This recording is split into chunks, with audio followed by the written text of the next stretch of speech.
Perkenalkan, saya Raditya dan Sadeva, NIM 24113373486K2024C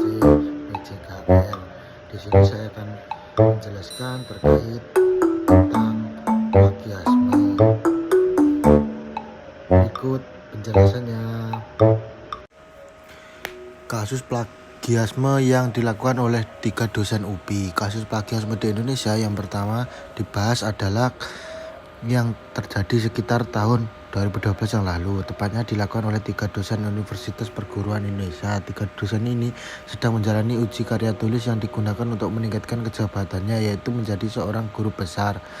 Namun ternyata naskah yang disusun itu merupakan hasil mencontek atau menjiplak dari naskah yang sudah ada. Sempat gempar pada saat itu, wajar karena kasus plagiasme ini terjadinya di kampus yang berfokus pada ilmu keguruan. Adapun sanksi yang didapat 3 calon guru besar di kampus UPI ini hanyalah penurunan pangkat dan jabatan saja. Mereka tidak dipecat atau kasus tersebut. Hasil mereka gagal menjadi guru besar pada saat itu. Ada 2 hukum atau peraturan yang membuat mereka pada akhirnya mendapatkan sanksi. Hukum resmi yang menjerat mereka adalah Peraturan Pemerintah Nomor 53 Tahun 2010 yang mengatur disiplin pegawai negeri sipil. Sedangkan hukum yang satunya adalah Peraturan Menteri Pendidikan Nasional Nomor 17 Tahun 2010 yang mengatur tentang pencegahan dan penanggulangan plagiat di perguruan tinggi. Jadi kita sebagai mahasiswa atau masyarakat jika ingin membuat karya tidak boleh menjiplak atau plagiasme kepada karya orang lain, karena menyebabkan sekarang terjadinya pidana jika kita tidak berhati-hati atau menjiplak karya orang lain.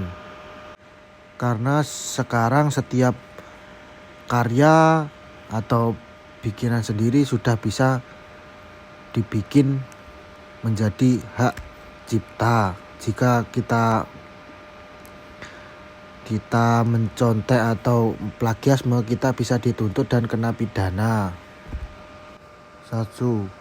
Sanksi akademik. Dalam lingkungan pendidikan, plagiasme dianggap sebagai pelanggaran serius. Sanksinya bisa berupa teguran atau peringatan, skorsing, pembatalan nilai, pencabutan gelar akademik jika terjadi setelah kelulusan, dikeluarkan dari institusi pendidikan. Dasar hukum akademik ini sering diatur oleh peraturan internal universitas serta Perdiknas Nomor 17 Tahun 2010 tentang pencegahan dan penanggulangan plagiat di perguruan tinggi.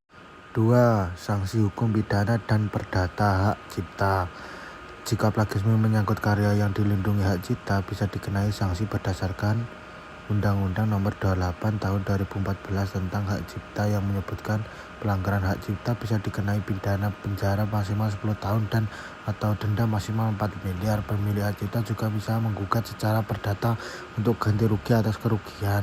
Jadi kita sebagai masyarakat ataupun sebagai guru, kita harus menjaga karya orang lain. Kita jangan seenaknya mengambil hak orang lain atau menjiplak atau plagiasme, karena bisa menyebabkan terpidana dan merugikan orang lain. Sekian edukasi dari saya. Assalamualaikum warahmatullahi wabarakatuh.